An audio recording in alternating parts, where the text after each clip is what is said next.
जय गुरुदेव and welcome to the channel Shlok by Shlok. आज हम भगवद गीता के चैप्टर 1 के श्लोक 42 को पढ़ेंगे। 41st श्लोक में अर्जुन ने कहा था कि अगर हम ये युद्ध करते हैं बहुत नरसंहार होगा, जिसके कारण अधर्म बढ़ेगा, जिसके कारण अलग अलग कुलों में यानी अलग अलग जो कास्ट सिस्टम उस टाइम पे चल रहा था, इन सब के अलग अलग मिंगलिंग से जो बच्चे पैदा होंगे विष्णुवंशी, वो मिक्स्ड ब्लड के होंगे, क्योंकि हर इंसान के पितृ अलग होते हैं, हर इंसान के एंसेस्टर्स अलग होते हैं, अलग अलग कास्ट के मिंगल होने से बच्चे पैदा हो रहे हैं। तो ये जो बच्चे होंगे, इनके पितृ किन्हें मानेंगे? तो अगर इनके पितरों का पता नहीं होगा तो जो दान हम करते हैं पितरों के लिए, वो किसके लिए किया जाएगा? गुरुजी बताते हैं कि क्रिश्चियंस में गेहूं से बना हुआ कोलीवा नाम का एक सब्सटेंस या नाम की एक चीज़ अपने एंसेस्टर्स को वो लोग देते हैं। सिमिलरली हमारे ट्रेडिशन में, हिंदुइज्म में, हम पितरों को चावल के बने हुए पिंड दान करते हैं।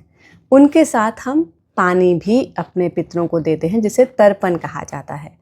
तो अर्जुन यहाँ कह रहा है क्योंकि अब अलग अलग कल्चर्स मिक्स हो गए हैं, तो जो ये पिंड दान किए जाएंगे, जो ये तर्पण किए जाएंगे, ये किसे पहुँचेंगे, किन के पितरों को पहुँचेंगे? अब क्योंकि परिवार मिक्स्ड धर्म के बन चुके हैं, बच्चे भी ऐसे ही पैदा हुए हैं, तो अब अर्जुन कहता है कि धर्म का नाश होगा और जो पूर्वज दूसरी ओर बैठे हैं, यानी पितृलोक में जो पूर्वज बैठे हैं, वह बहुत उदास होंगे। तो गुरुजी यहाँ समझाते हैं कि बेसिकली अर्जुन क्या कर रहा है, अपनी कन्फ्यूजन की स्थिति में जिसमें वो अभी है, तरह तरह के तर्क देकर कृष्णा को परसुएड करने की कोशिश कर रहा है, कृष्णा को मनाने की कोशिश कर रहा है कि वह युद्ध को टाल दें।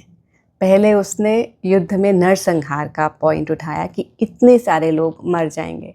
उसके बाद वह जानता था कि कृष्ण स्त्रियों और बच्चों को ज़्यादा प्यार करते हैं, उनका ज़्यादा मान करते हैं। तो उसने इस बार स्त्रियों को बीच में लाया। उसने कहा कि अगर हम ये युद्ध करते हैं, ये वॉर होता है, तो स्त्रियां करप्ट हो जाएंगी, उनसे पैदा होने वाले बच्चे करप्ट हो जाएंगे, धर्म का नाश होगा। तो अलग अलग पॉइंट्स देकर अर्जुन बेसिकली यहाँ पे श्री कृष्ण को कन्विंस करने की कोशिश कर रहा है कि हमें ये युद्ध नहीं लड़ना चाहिए। अर्जुन इस समय डिप्रेशन या शोक की स्थिति में है और वह चाह रहा है कि किसी न किसी तरह श्री कृष्ण उसे कहें कि ओह तुम बेचारे, तुम तो बहुत बुरी स्थिति में हो और चलो ये युद्ध नहीं करते हैं, इसे टाल देते हैं। लेकिन हर तरीके के तर्क जो अर्जुन दे रहा है, श्री कृष्ण ऑलरेडी ये जानते हैं कि इस युद्ध का आउटकम क्या होगा और ये युद्ध क्यों इम्पॉर्टेंट है। तो श्री कृष्ण बेसिकली अर्जुन को अभी बोलने दे रहे हैं। वो चाह रहे हैं कि जितना कुछ अर्जुन के अंदर है वो उसे सब बाहर निकाल दे, खाली हो जाए। जब वह इस स्थिति पर आएगा, जब वो पूरी तरीके से खाली हो जाएगा, तब श्री कृष्ण उसे भगवद गीता का ज्ञान देंगे।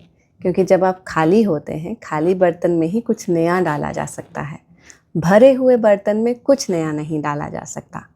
तो श्री कृष्ण यहाँ सिर्फ वेट कर रहे हैं, इंतज़ार कर रहे हैं कि अर्जुन अपने अंदर मौजूद सभी भावनाओं को देख सके, समझ सके, उन्हें बाहर निकाल सके, ताकि वह अंदर से खाली हो जाए और उसे भगवद गीता का ज्ञान दिया जा सके। तो 42 श्लोक में इतना ही है। अगर आपको ये एक्सप्लेनेशन या आपका वीडियो हेल्पफुल लगा हो तो प्लीज़ वीडियो को लाइक और शेयर करें, चैनल को सब्सक्राइब करें अगर भगवद गीता को प्रैक्टिकली समझने में आपका इंटरेस्ट है। नेक्स्ट वीडियो के साथ फिर मिलेंगे, तब तक के लिए जय गुरुदेव।